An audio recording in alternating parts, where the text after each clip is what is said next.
Halo semuanya, jadi di sini aku mau menjelaskan mengenai mata kuliah manajemen laboratorium.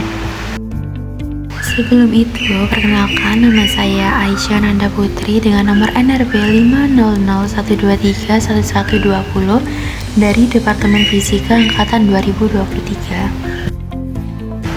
Nah, apa sih manajemen laboratorium itu? Jadi, manajemen laboratorium itu merupakan mata kuliah wajib untuk semua mahasiswa di Fakultas Sains dan Analitika Data. Salah satunya di Departemen Fisika. Nah, pada mata kuliah ini, mahasiswa itu mempelajari pengelolaan laboratorium secara umum, serta organisasi dan sistem manajemen laboratorium yang sesuai dengan standar ISO IEC.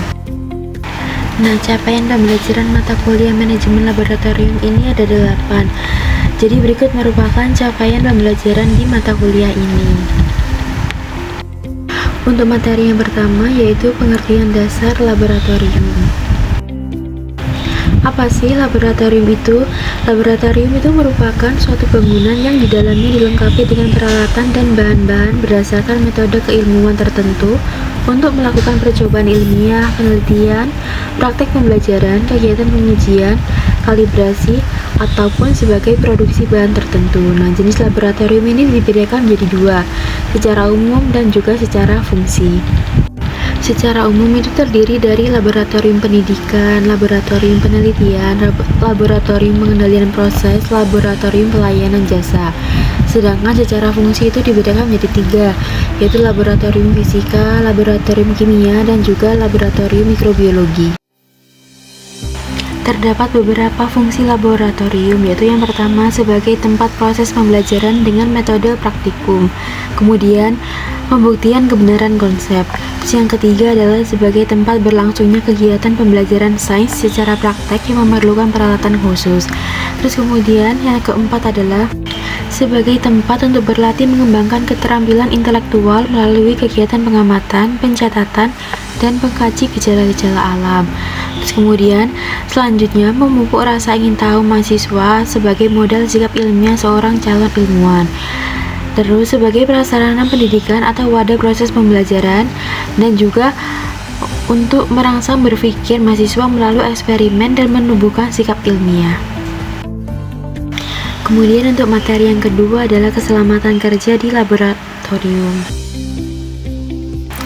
Keselamatan kerja dapat diartikan sebagai upaya untuk melindungi pekerja, menjaga keselamatan orang lain, melindungi peralatan, tempat kerja, dan bahan produksi, dan juga menjaga kelestarian lingkungan hidup dan melancarkan proses produksi. Terdapat beberapa fungsi, yaitu di antara lain sebagai antisipasi, identifikasi, dan evaluasi kondisi serta praktik berbahaya, sebagai desain pengendalian bahaya, metode, prosedur, dan program. Terus kemudian menerapkan, mendokumentasikan, dan menginformasikan kepada rekan lainnya dalam hal pengendalian bahaya, dan memeriksa kembali keefektifan pengendalian bahaya. Kemudian untuk alur dari sistem manajemen ini sendiri, yang pertama adalah planning, organizing, actuating, dan juga controlling. Tujuan dari keselamatan kerja ini adalah mengontrol penyimpanan dan penggunaan bahan berbahaya, mengontrol pelepasan zat berbahaya, mencegah orang lain terkena resiko akibat kegiatan laboratorium, kesehatan, keselamatan, dan kesejahteraan. Materi yang ketiga adalah penanganan bahan beracun dan berbahaya. Menurut Undang-Undang Nomor 32 Tahun 2009, bahan beracun sendiri itu adalah zat energi atau komponen lain yang karena sifat, konsentrasi, ataupun jumlahnya baik secara langsung maupun tidak langsung dapat mencemarkan, membahayakan lingkungan hidup, kesehatan, serta kelangsungan manusia dan makhluk hidup. Nah, macam-macam bahan beracun terdiri dari toxic, very toxic, irritant, harmful, flammable, extremely flammable, corrosive substance, explosive, oxidizing, dangerous for the environment, flammable liquid, dan flammable solid. Untuk materi yang keempat adalah pengertian dan ruang lingkup sistem standarisasi laboratorium. Sistem standarisasi laboratorium itu merupakan serangkaian aturan, pedoman, dan prosedur yang bertujuan untuk memastikan bahwa setiap kegiatan di laboratorium itu dilakukan secara konsisten dan sesuai dengan standar tertentu. Tujuan utamanya adalah untuk menjamin mutu hasil pengujian, meningkatkan kepercayaan terhadap data yang dihasilkan, serta memastikan kesesuaian dengan persyaratan nasional maupun internasional. Nah, standar ini tuh mencakup aspek teknis dan manajemen yang diterapkan dalam laboratorium. Nah, kemudian ruang lingkup sistem standarisasi sendiri ini adalah pengelolaan kebijakan mutu, SOP, dan audit internal. Kemudian yang kedua ada validasi metode pengujian, kalibrasi alat, dan kontrol kualitas hasil. Kemudian yang ketiga pemenuhan standar fasilitas dan pemeliharaan alat. Yang keempat, protokol kesehatan, keselamatan kerja, dan penanganan bahan berbahaya. Yang kelima, pelatihan dan sertifikasi tenaga laboratorium.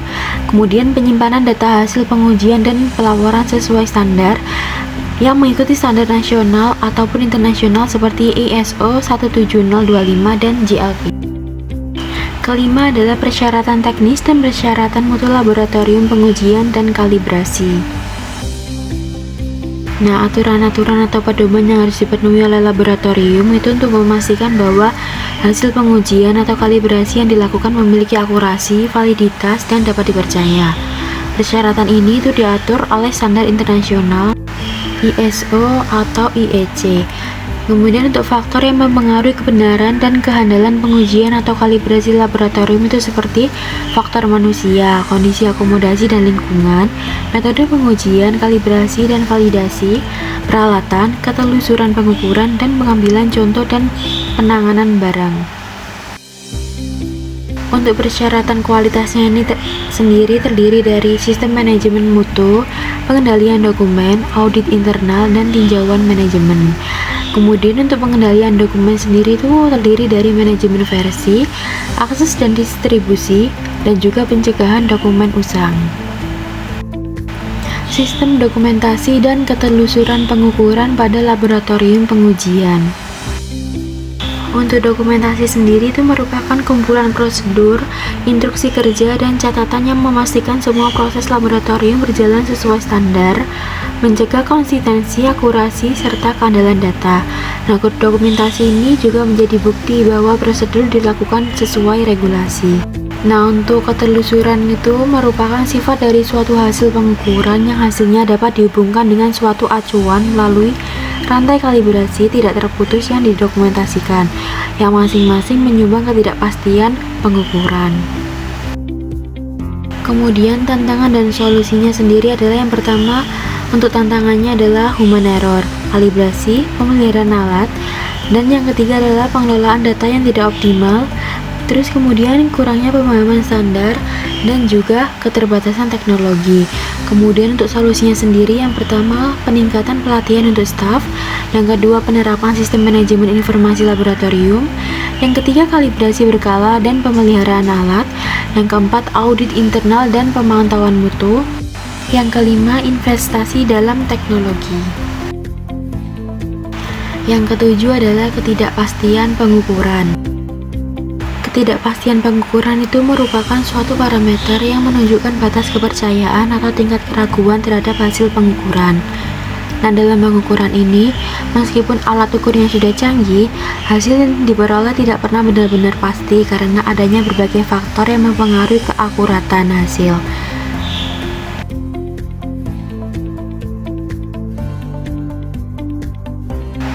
Kemudian sumber dan klasifikasi.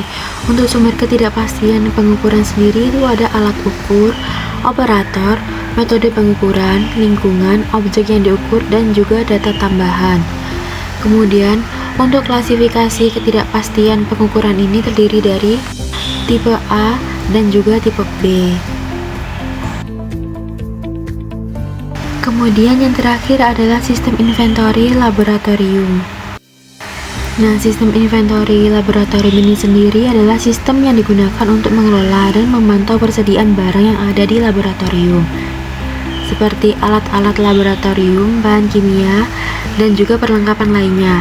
Tujuan dari sistem ini adalah memastikan ketersediaan barang, menghindari kekurangan atau kelebihan stok, serta mencatat penggunaan barang secara akurat. Nah, komponen penting dalam sistem inventory laboratorium ini adalah yang pertama mendata nama, jumlah, lokasi, dan tanggal kadaluarsa barang. Yang kedua, mengelola barang masuk dan keluar, memberi pengeringatan stok habis. Kemudian yang ketiga, melacak lokasi dan riwayat penggunaan barang. Kemudian mencatat jadwal servis atau kalibrasi alat laboratorium, serta menyediakan data tentang penggunaan barang dan kondisi stok.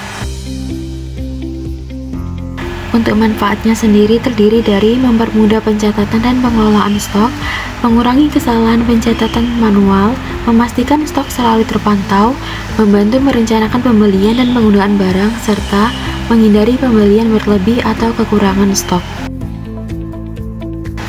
Berdasarkan materi-materi tersebut, dapat disimpulkan bahwa pemahaman dasar mengenai laboratorium itu menjadi landasan untuk memahami fungsi dan perannya. Nah, untuk keselamatan kerja sendiri ini merupakan prioritas utama, termasuk dalam menangani bahan beracun dan berbahaya, guna untuk melindungi pekerja dan lingkungan sekitar.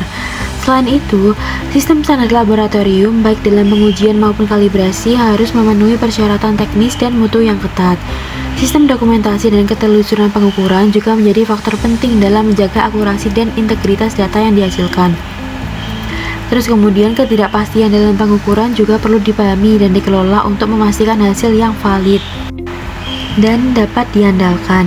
Kemudian terakhir adalah sistem inventory laboratorium itu harus dikelola dengan baik untuk memastikan ketersediaan dan efisiensi penggunaan alat dan bahan. Dengan menerapkan prinsip-prinsip ini, laboratorium dapat berfungsi secara optimal sesuai dengan standar yang ditetapkan. Oke, sekian dari saya. Terima kasih.